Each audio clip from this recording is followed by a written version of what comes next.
ये है पौराणिक कहानियाँ और आज की कहानी के सेक्शन में हम आपके लिए लाए हैं नचिकेता और यमराज की कहानी। नचिकेता वैदिक युग के एक होनहार ऋषि बालक थे।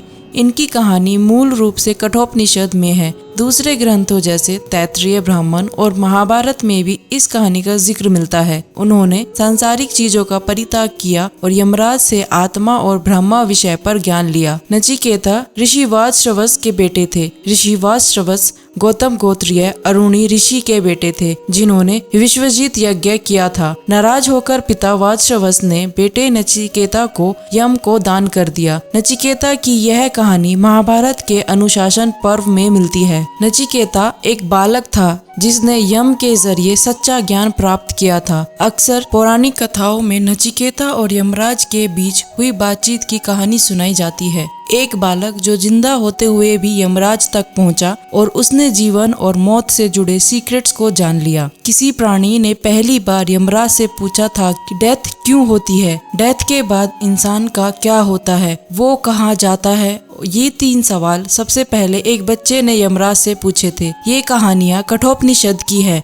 कठोपनिषद मेन उपनिषदों में से एक है। ओरिजिनली ये उपनिषद नचिकेता और यमराज के बातचीत का ही ग्रंथ है। वाजश्रवा नाम के ऋषि की संतान थे नचिकेता। वाजश्रवा ने एक यज्ञ का आयोजन किया। आश्रम का वातावरण हवन की सुगंध से भरा हुआ था। दूर दूर के ऋषि महात्माओं को यज्ञ में बुलाया गया था। चारों ओर वेद मंत्र उच्चारण की ध्वनि गूंज रही थी। बहुत पुरानी बात है जब हमारे यहाँ वेदों का पठन पाठन होता था। ऋषि आश्रमों में रहकर शिष्यों को वेदों का ज्ञान देते थे। उन दिनों एक महर्षि थे वाजश्रवा। वे महान विद्वान और चरित्रवान। नचिकेता उनके पुत्र थे। एक बार महर्षि वाजश्रवा ने विश्वजीत यज्ञ किया और उन्होंने प्रतिज्ञा की कि इस यज्ञ में मैं अपनी सारी संपत्ति दान कर दूंगा। कई दिनों तक यज्ञ चलता रहा। जब यज्ञ खत्म हुआ, महर्षि ने अपनी सारी गायों को यज्ञ करने वालों को दक्षिणा में दे दिया। दान देकर महर्षि बहुत सेटिस्फाई हुए। बालक नचिकेता के मन में गायों को दान में देना अच्छा नहीं लगा, क्योंकि वे गायें बूढ़ी और वीक थी। जैसे ऐसी गायों को दान में देने से कोई फायदा नहीं होगा। उसने सोचा पिताजी जरूर गलती कर रहे हैं। छोटे बालक नचिकेता ने उनसे पूछा, आप दान क्यों दे रहे हैं? वाजश्रवा ने कहा, मैंने रिजोल्यूशन और संकल्प लिया है और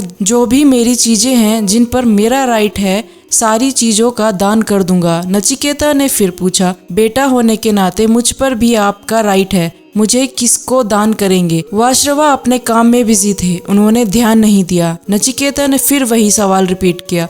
वाजश्रवा ने फिर भी ध्यान नहीं दिया। जब बार बार नचिकेता एक ही सवाल पूछ रहे थे तो वाजश्रवा ने गुस्से में कहा कि मैं तुम्हें यमराज को दान देता हूँ। नचिकेता आज्ञाकारी बालक था। उसने डिसाइड किया कि मुझे यमराज के पास जाकर अपने पिता के वचन को प्रूव करना है। अगर मैं ऐसा नहीं करूँगा तो फ्यूचर में मेरे पिताजी का सम्मान नहीं होगा। नचिकेता पिता की आज्ञा मानते हुए यमलोक की ओर चल दिए, लेकिन उसकी उम्र पूरी नहीं हुई थी, सो यमदूतों ने उसकी ओर ध्यान नहीं दिया। यमलोक के गेट पर नचिकेता 3 दिन भूखे प्यासे बैठे रहे। तब यमराज खुद उनसे मिलने आए और कहा कि तुम 3 दिन तक भूखे रहकर मेरे लिए तप किया है, सो तुम 3 वरदान मांग लो। नचिकेता ने कहा, पहला वरदान ये है कि मेरे वापस जाने पर मेरे पिता मुझे पहचान ले और उनका गुस्सा शांत हो जाए। दूसरा ये कि आप मुझे अग्नि विद्या का ज्ञान दे ताकि मैं लोगों का भला कर सकूं। स्वर्ग मिले किस रीति से मुझको दो यह ज्ञान, मानव के सुख के लिए मांगू यह वरदान। यमराज ने बड़ी मेहनत से वह विद्या नचिकेता को सिखाई। अर्थ पर दुख दूर करने के लिए डिटेल में नचिकेता ने ज्ञान प्राप्त किया। बुद्धिमान बालक नचिकेता ने थोड़े ही समय में सब बातें सीख ली। नचिकेता की कंसंट्रेशन और अकम्प्लिशमेंट देखकर यमराज बहुत प्रसन्न हुए।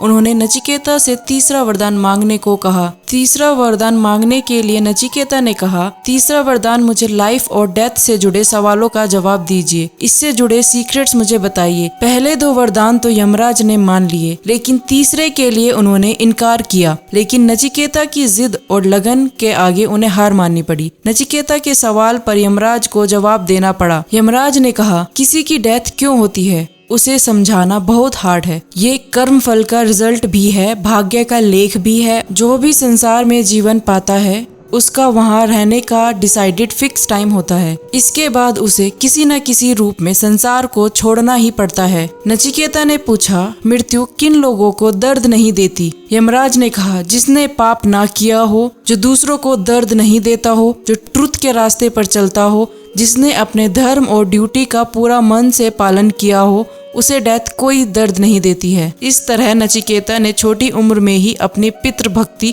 प्रिजर्वेंस और सच्चाई के बल पर ऐसे ज्ञान को प्राप्त कर लिया जो आज तक बड़े बड़े पंडित, ज्ञानी और विद्वान भी ना जान सके। इस तरह के इंसान के लिए किसी तरह के रास्ते की कोई जरूरत नहीं, क्योंकि मंजिल यही है। जब आप नचिकेता की तरह होते हैं तो आपको किसी रास्ते की जरूरत नहीं होती, सब कुछ यही मिल जाता है, कहीं जाने की जरूरत नहीं पड़ती। यहाँ हम जो कुछ भी कर रहे हैं, इसका पूरा मकसद उस एट्रीब्यूशन को पैदा करना है। इच्छा को इतना स्ट्रॉन्ग और पावरफुल होना चाहिए कि ईश्वर आपसे दूर ना रह सके और डिविनिटी आपको इग्नोर ना कर सके। ऐसा नहीं है कि डिविनिटी आपको अवॉइड करने की कोशिश करती है, लेकिन आपका मन और ईगो लाखों अलग अलग तरीकों से रियलिटी पर पर्दा डालकर उसे आपकी आंखों से गायब करने की कोशिश करते हैं। तो ये थी नचिकेता की कहानी, और अब ये कहानी यहीं खत्म होती है। अगर आपको ये कहानी अच्छी लगी है तो आप पौराणिक कहानियों को सब्सक्राइब करें और बेल आइकन को प्रेस करना ना भूलें। हम आपसे फिर मिलेंगे एक नई कहानी के साथ, तो तब तक के लिए आपसे विदा लेते हैं।